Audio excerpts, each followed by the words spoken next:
Jack saw the new Krell enter and felt his heart sink. They were already struggling against 6 opponents. With 10 more, the fight was impossible to win. "We need to get out of here," he said to Zixstar. The 4-armed alien shook his head. "The energy fields are up." Mord activated the fight containment system. "No one leaves until it's over." Across the room, Frank had noticed the new arrivals too. He backed up, joining Jack and Zixstar in the center of the containment field. Olivia limped toward them, her diplomatic bag now empty of throwing items.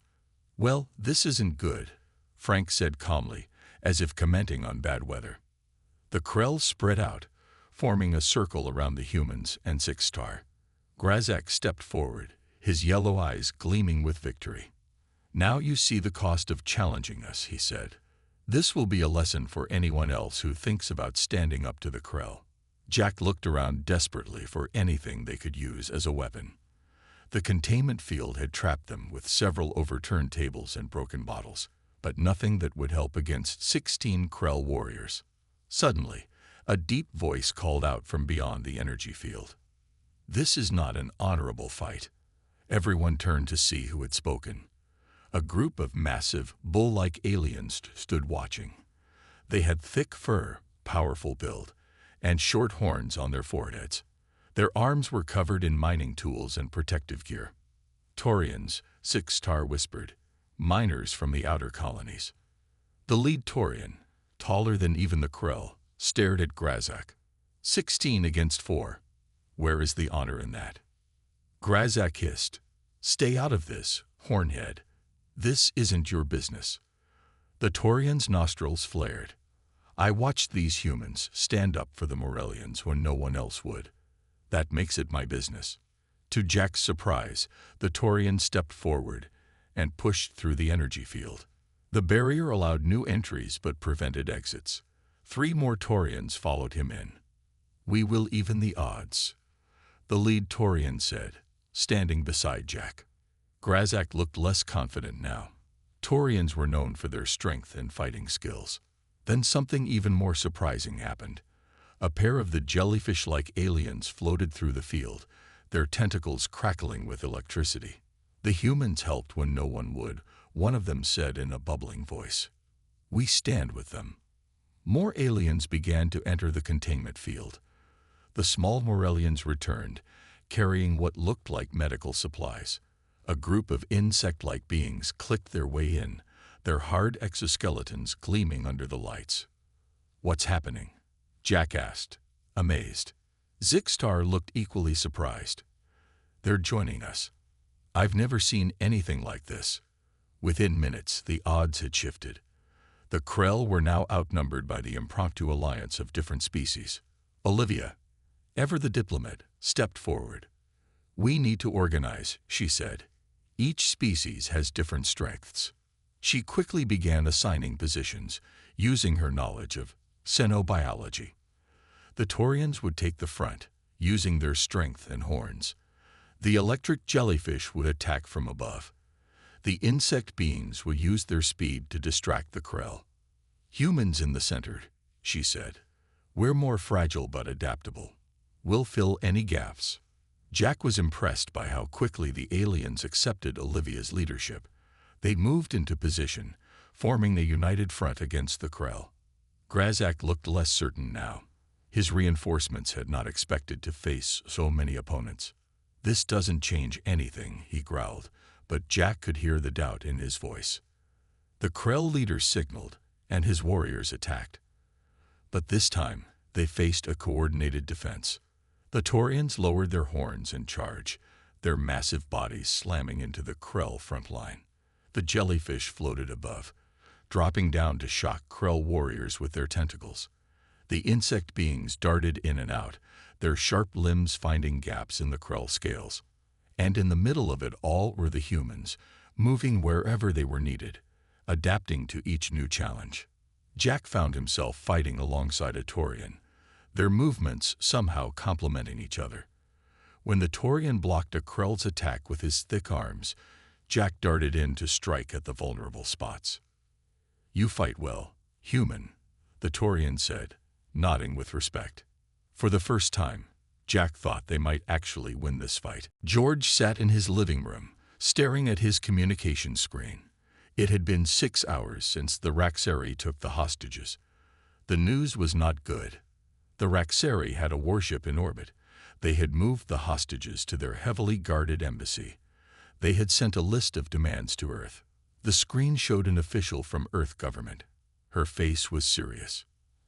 "Admiral Mason, we appreciate your concern, but we need to handle this through proper channels," she said. "Those channels will take too long," George said. "The Raxari don't keep hostages alive for more than 3 days. You know this." "We are aware of their practices," the official said. Her voice was cold. "But we cannot risk starting another war. The diplomatic team will arrive in 2 days. Until then, you are ordered to stay out of this matter." The screen went dark. George sat in silence for a long moment. Then he picked up his personal device and made a call. Jack Peterson's face appeared on the screen. Jack had been a fleet commander, retired for 5 years now.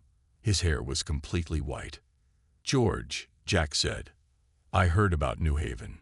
Bad business. They took hostages, Jack. Children. I heard. What's the official response?" "Diplomacy. Negotiations. Could take weeks. And by then. You know what the Raxari do to hostages." There was a pause. Jack's eyes hardened. "I'll make some calls. How many of us do you need?" "Get the old crew. Operation Valhalla is a go." Jack nodded once. Then the screen went dark. George went to his bedroom and opened a hidden panel in the wall. Inside was a small metal box. He pressed his thumb against the lock, and it opened. Inside was a black device the size of his palm. He hadn't used it in 5 years, not since his retirement.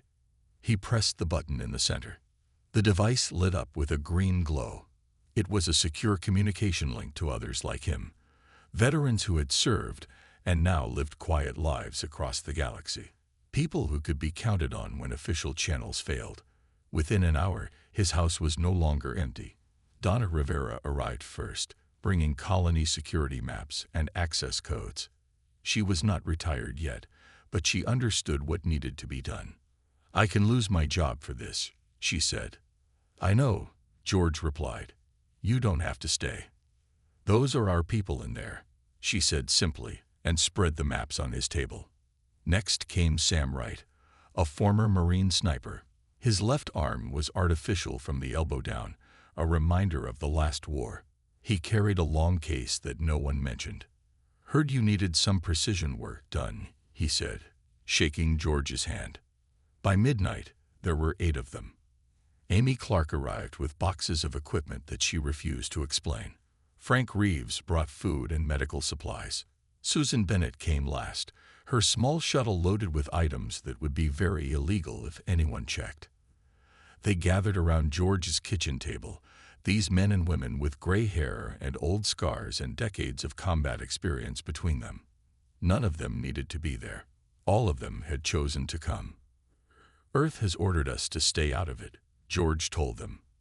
"Anyone who helps me will be acting against direct orders." Sam laughed. "Good thing we're retired then." "What's the plan?"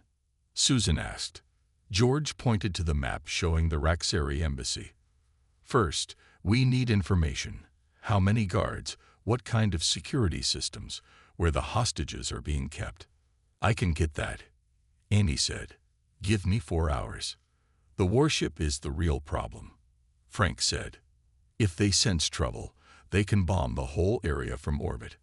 That's why we need to deal with the ship first," George said. He looked at Susan. "Think you can still fly one of those old stealth shuttles?" Susan grinned. "I could fly that thing in my sleep." "Good," George said, "because we're going to need to board that warship." The room fell silent as they all looked at him. "Board a Raxari warship?" Frank asked. "With what army?" "Not an army," George said. "Just us. Old, retired people that no one is watching. People the Raxari think are powerless." He looked around the table. "Any objections?" No one spoke. These were people who had followed him into battle before, people who trusted him, people who knew what was at stake. "Then let's get to work," George said. "We have 2 days before the diplomats arrive. By then, I want those hostages safe and the Raxari gone." The group broke into teams, each with their own task. The operation had begun. The Raxari embassy was a tall, gray building surrounded by a force field that glowed faintly blue in the night. Armed guards patrolled the outside, their weapons ready. Inside, Ambassador Krell Thax sat at his desk, watching security feeds. "Any response from the humans?" he asked his aide. "Their government has requested more time. They say a diplomatic team is coming." Krell made a sound like rocks grinding together. It was a Raxari laugh. "Of course they need more time. They are weak, divided. By the time their diplomats arrive, we will have moved the hostages to our homeworld. And the local humans, the retired military. They are old and have no authority," Krell said. "What can they do without weapons, without ships, without orders?" On the edge of the colony, in an abandoned warehouse, George's team was proving exactly what retired humans could do. Amy had returned with detailed scans of the embassy. She spread them on a makeshift table. "The force field is their primary defense," she said. "It blocks all weapons and unauthorized entry. Controls are inside." "Can we cut the power?" Sam asked. "They have backup generators," Amy said, "but there might be another way." She pointed to a small building near the embassy. "The field draws massive power. It has to connect to the colony grid here." Susan leaned forward. "So if we overloaded that connection, the field would drop for a few seconds while switching to backups," Amy finished. George nodded. "That's our window. How long would we have?" 10 seconds, maybe less." "That's not much time," Frank said. "It's enough," George replied. "What about inside?" Amy changed the display. 20 guards, armed with pulse rifles. The hostages are kept here, in the central chamber. There are security doors between each section. And the ambassador. Top floor, his private quarters. George studied the plans. "We need to split into teams. Susan, you and Sam will handle the warship. Jack, you'll lead the team that creates a distraction. Frank, Amy, and I will go for the hostages." "What about me?" asked a voice from the door. They all turned. A woman stood there, gray-haired but standing straight and tall. It was Kate Boyd, former commander of Earth's Special Forces. George hadn't seen her in 10 years. "Kate," George said with surprise. "I didn't call you."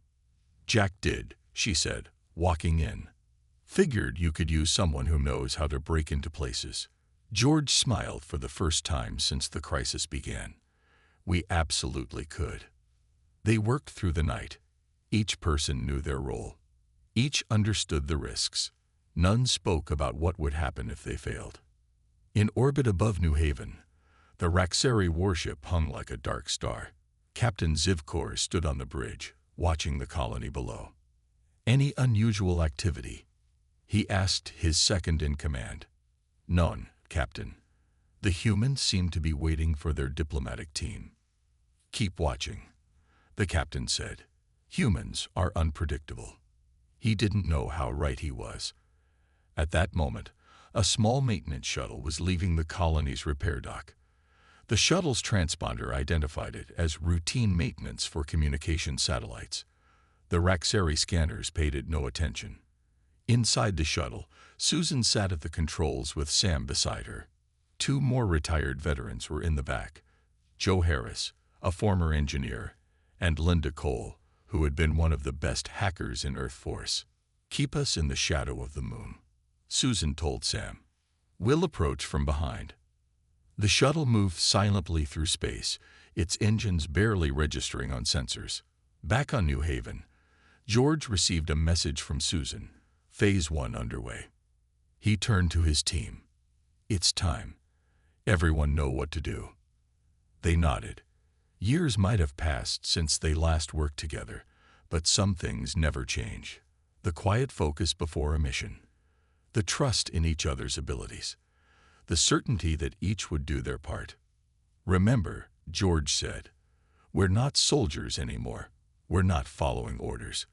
We're doing this because it's right." Kate checked her equipment one last time. "Just like old times," she said. "Except now we don't have to file reports afterward." "The best part of retirement," Jack agreed with a small smile. George looked at his old friends, these warriors who had answered his call. "Let's bring those people home." They moved out into the night, heading toward the Raxari embassy. The clock was ticking. The hostages had less than 48 hours left if the Raxari followed their usual pattern. But the Raxari had never faced retired humans before. They were about to learn what that really meant. Susan's shuttle drifted silently toward the Raxari warship. The huge vessel was shaped like a blade, dark metal gleaming in the starlight. Weapon ports lined its sides. A single shot from those weapons could destroy a small city. Approaching from the blind spot, Susan whispered, though there was no need to whisper in space. Old habits died hard. Sam checked his screen. No sign they've spotted us. Their sensors are focused on the colony. In the back, Linda worked quickly on her portable computer. "I've studied Raxari security systems for years. Their weakness is they never expect anyone to be crazy enough to board their ships. Lucky for them, we're not crazy," Joe said with a small smile. "Just retired." The shuttle came up beneath the larger ship, matching its speed perfectly. They approached a maintenance hatch used for external repairs. "Ready?" Susan asked. The others nodded. They put on their helmets. Space was cold and unforgiving, even to people with decades of experience. Susan opened the shuttle door. The four of them pushed off, floating the short distance to the Raxari ship. Magnetic boots helped them land softly on the hull. Linda found the access panel and connected her device to it. She worked quickly, her gloved fingers moving with the skill of someone who had done this many times before. "Just like breaking into the officers' lounge back on Mars base," she muttered. The panel light turned green. The hatch opened. "We're in," Sam said, sending a message to George. Phase 1 complete. On New Haven, George received the message. "Time for Phase 2, he told his team. Jack and his group moved into position near the colony's main power plant. They wore civilian clothes and carried ordinary tools. No one looked twice at them. Just some old maintenance workers doing routine checks. Jack crouched next to a power junction box. "Ready when you are, George." At the Raxari embassy, Amy had positioned herself on a nearby roof with equipment that looked like standard communication gear. It wasn't. "In position," she reported. George and Frank waited in a service tunnel that ran near the embassy. Kate was with them, checking a small device in her hand. "This will override their security doors," she said, "but only for about 30 seconds each." "That's all we need," George said. He looked at his watch. "Jack, start the countdown." Back at the power plant, Jack opened the junction box. Inside were dozens of color-coded wires. He selected 3 of them and attached small devices that began to blink. "Power surge ready," he said. "In 3, 2, 1. The devices activated. Suddenly, every light in that section of the colony grew painfully bright. Alarms began to sound as the power grid detected the surge. At the embassy, the force field flickered. The Raxari guards looked up in confusion. "Now," George commanded. Amy activated her device. It sent a focused electromagnetic pulse directly at the embassy's power connection. For exactly 8.7 seconds, the force field disappeared completely. That was all the time they needed. George, Frank, and Kate sprinted from their hiding place, crossing the now unprotected boundary around the embassy. They reached a service door just as the field came back online, crackling with energy. Inside the Raxari warship, Susan's team moved silently through maintenance tunnels. Linda led the way, following a map on her device. "Bridge is 2 levels up," she whispered. "Security center is on the way." They came to a junction where a single Raxari guard stood watching monitors. Sam moved forward, quick and silent despite his age. The guard never saw him coming. A pressure point that worked on most species applied precisely, and the guard slumped unconscious. "Still remember a few tricks," Sam said, dragging the guard out of sight. Linda sat at the security console. "Give me 3 minutes." Her fingers flew over the alien controls. She had studied Raxari systems for years during the war. Retirement hadn't dulled her skills. "I'm in," she said finally. "I've looped their internal sensors. As far as they know, everything is normal." Joe worked on another panel. "I've accessed their engine controls. I can shut them down when we need to." Sam looked at Susan. "Phase 2 complete. What's Phase 3? She smiled grimly. "Now we take control of this ship." Back at the embassy, George, Frank, and Kate had reached the first security door. Raxari voices came from the other side. Kate attached her device to the control panel. "Ready?" she asked. George nodded. "Let's introduce ourselves." Kate activated the device. The doors slid open.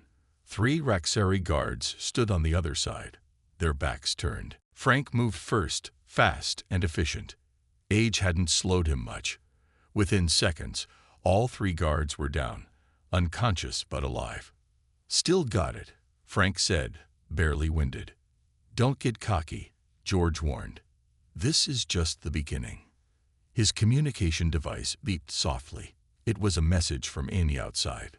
"More guards heading your way," she warned. "At least 6 of them." George looked at his old friends. "Seems they've noticed us." Kate checked her weapon. "Good. I was worried this would be too easy." Ambassador Krelfak was not happy. First the power surge, then security systems showing strange readings, and now reports of intruders. "How did they get past the force field?" he demanded. "Unknown, Ambassador," a guard replied. "But we have them trapped in the East Corridor." "Who are they?" "Humans. Older ones." Krelfak paused. "The retired ones. Send more guards. And move the hostages to the secure room." In the East Corridor, George, Frank, and Kate were pinned down. Guards blocked both ends of the hallway. 6 ahead, 4 behind, Kate said, peering around a corner. "Not great odds." "We've faced worse," Frank replied. George checked his device. "Amy, we need a distraction." Outside the embassy, Amy smiled. "Coming right up." She activated another device on her equipment. Suddenly, all the lights in the embassy went out. Emergency lights came on, casting red shadows everywhere. "Now," George whispered. They moved forward in the dim light. The guards were confused, their eyes not adapted to darkness like human eyes. Kate went first, silent and deadly. 2 guards were down before they knew what happened. Frank took another with a precise strike to a nerve cluster. George wasn't as fast as he once was, but he knew where to hit. The last guard fell without firing a shot. "Clear," Kate whispered. They moved quickly to the next security door. Kate's device opened it. Beyond was a large room with more doors leading off it. "Which way to the hostages?" Frank asked. George checked the map Amy had provided. "That way. But we need to hurry." In orbit, Susan's team had reached the bridge of the Raxari warship. They watched through a small window in the door as the captain shouted at his crew. "Why can't we contact the embassy?" he demanded. "There seems to be a problem with the communication system," an officer replied. "Fix it." Linda smiled at Susan. "They have no idea we're here." "Time for Phase 3, Susan said. She spoke into her communication device. "Joe, are you ready?" In the engine room, Joe had placed small devices on key systems. "Ready." "Do it." Joe activated the devices. Throughout the ship, systems began to fail. Weapons went offline. Engines powered down. Life support flickered. On the bridge, panic erupted. "What's happening?" the captain shouted. "Everything is failing," an officer cried. "It's like the ship is shutting itself down." The bridge door opened. The Raxari turned in surprise. Susan stood there with her team, holding makeshift weapons. "Captain Zivkor," she said calmly, "your ship is now under our control." The captain stared in shock. "Who are you?" "Just some retired humans," Sam said with a smile. Back at the embassy, George's team had reached the door to the hostage room. Through a small window, they could see the humans inside. Lisa Vaughn sat with her father. Both looked scared but unharmed. "Kate, get this door open," George said. She worked on the lock, but then frowned. "This one's different. It's going to take time." "How much time?" 5 minutes, maybe more." George looked concerned. "We might not have that long." Frank was watching their backs. "Company coming," he warned. "Lots of them." George could hear the sound of many feet approaching. "How many?" "At least 15, Frank said. "All armed." George made a quick decision. "Kate, keep working on the door. Frank and I will hold them off." Frank nodded. He had known George for 30 years. They had been in tight spots before, just like the Battle of Orion Prime. Frank asked with a small smile. "Let's hope not," George replied. "We lost that one."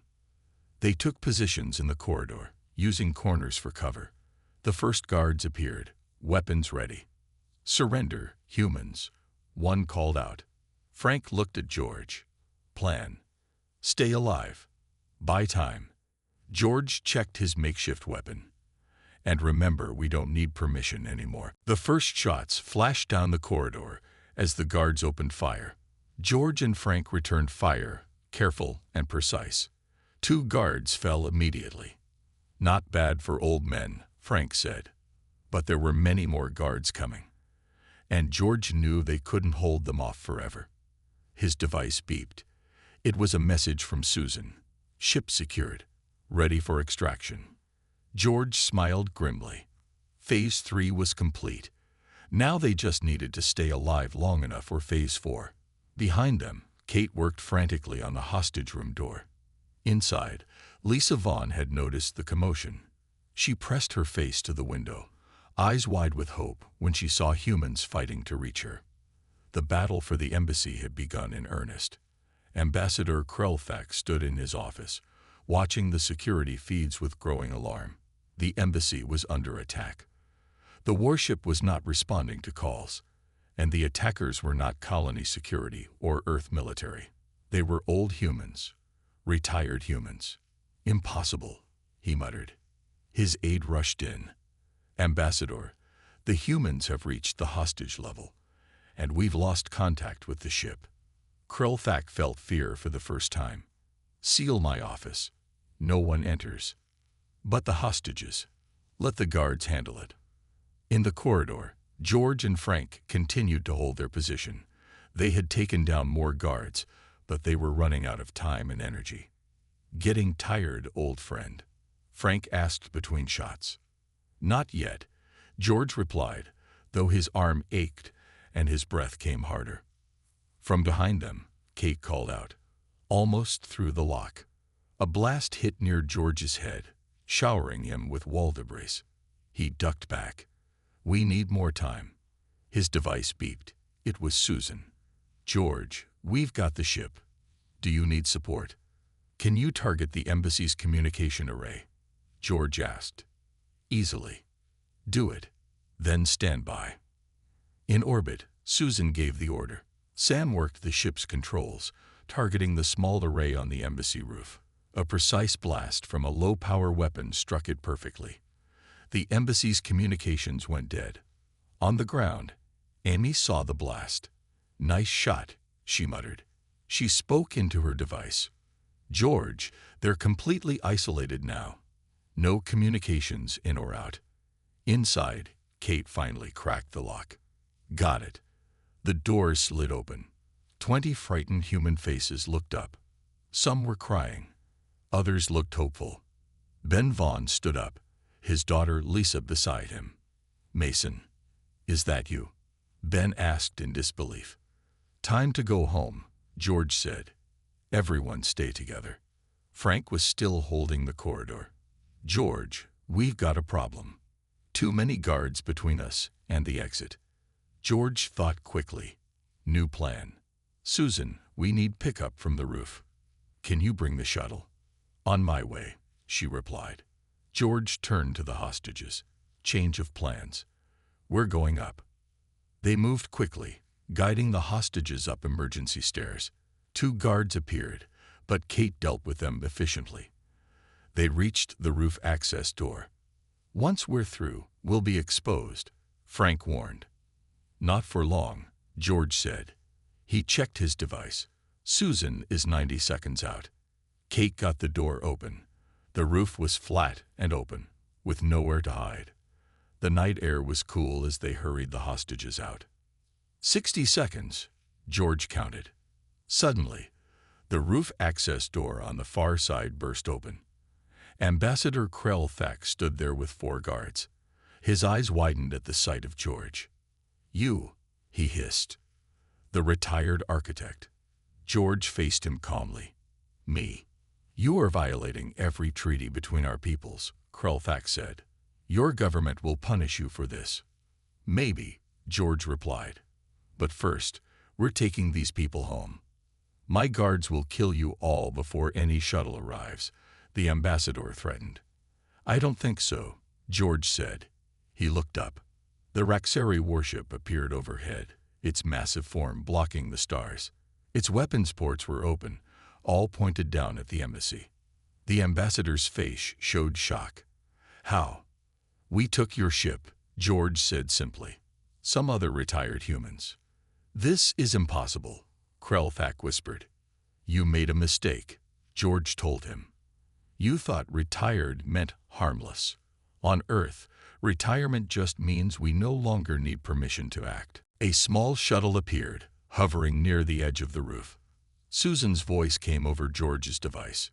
Your ride is here. Move, George ordered the hostages. They hurried to the shuttle, climbing aboard quickly. The Raxari guards looked to the ambassador for orders, but he seemed frozen, staring at the warship above. Kate and Frank got the last hostages aboard. George faced the ambassador one final time.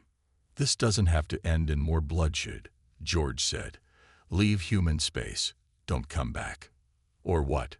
Krell Thack asked. Or you'll meet more of us. Millions of retired soldiers, sailors, pilots, and Marines. People with nothing to lose and no one to answer to. The ambassador seemed to shrink. Who are you people? George smiled slightly. Just veterans, enjoying our retirement. He stepped onto the shuttle.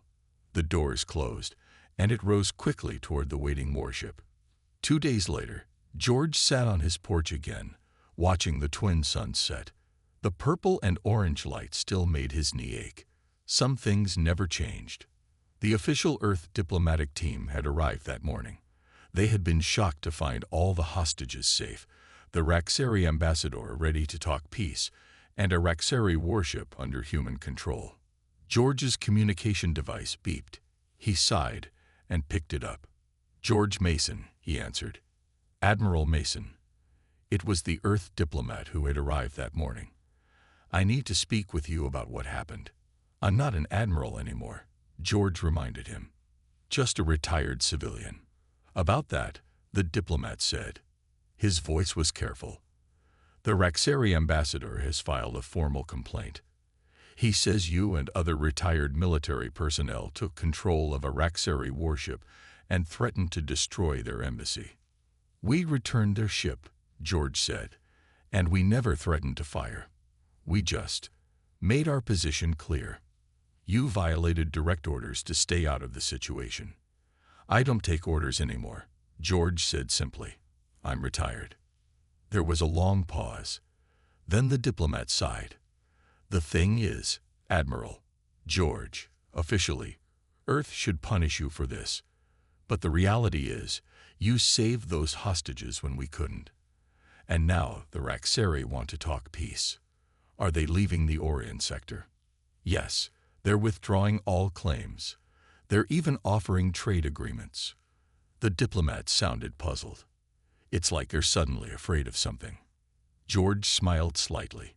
Not something. Someone. Yes, well, about that. The Raxari ambassador insisted on adding a strange clause to the peace treaty. He wants formal recognition of the status of retired human military personnel. What status? That's just it. I don't understand what he means. He keeps talking about autonomous agents and independent operators. George chuckled. He means he wants official confirmation that retired humans are dangerous and unpredictable. Are you? The diplomat asked. Only when necessary, George replied. After the call ended, George sat quietly for a while. Then he heard footsteps on his porch. He looked up to see Lisa Vaughn standing there. "Mr. Mason," she said, "I wanted to thank you for saving us." George nodded. "You're welcome. My father says you might get in trouble." "Maybe, but it was worth it." Lisa sat in the chair next to him. "The Raxari seemed so confused. When they took us, they kept saying Earth wouldn't fight for us. That humans were weak.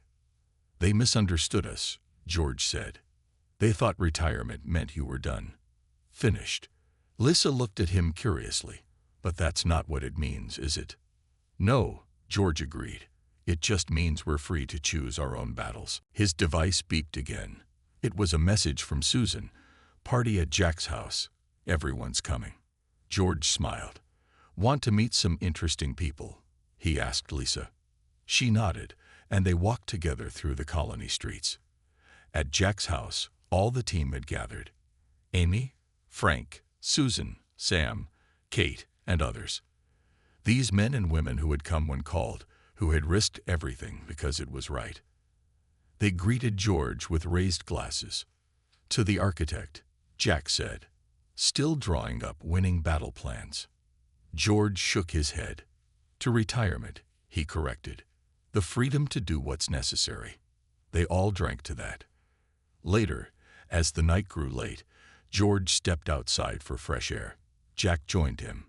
"The diplomats are worried," Jack said. "They think we've set a dangerous precedent, retired military acting without orders." "We've always been dangerous," George replied. "That's why we won those wars." "Do you think the Raxari have learned their lesson?" George looked up at the stars. Somewhere up there, the Raxari fleet was withdrawing from human space. "I think they're spreading the word," he said, "about humans and retirement." "Good," Jack said. "Maybe that means we can actually enjoy our retirement now." Inside, the party continued. Friends sharing stories, laughing about close calls during the mission. Lisa Vaughn listened with wide eyes as Kate described taking control of a Raxari warship with just 4 people. New Haven was safe. The hostages were home. And across the galaxy, word was spreading about human retirement. Not as an ending, but as a beginning. Not as weakness, but as strength unleashed. George smiled. Not a bad outcome for a few days' work. Not bad at all for some retired folks with time on their hands.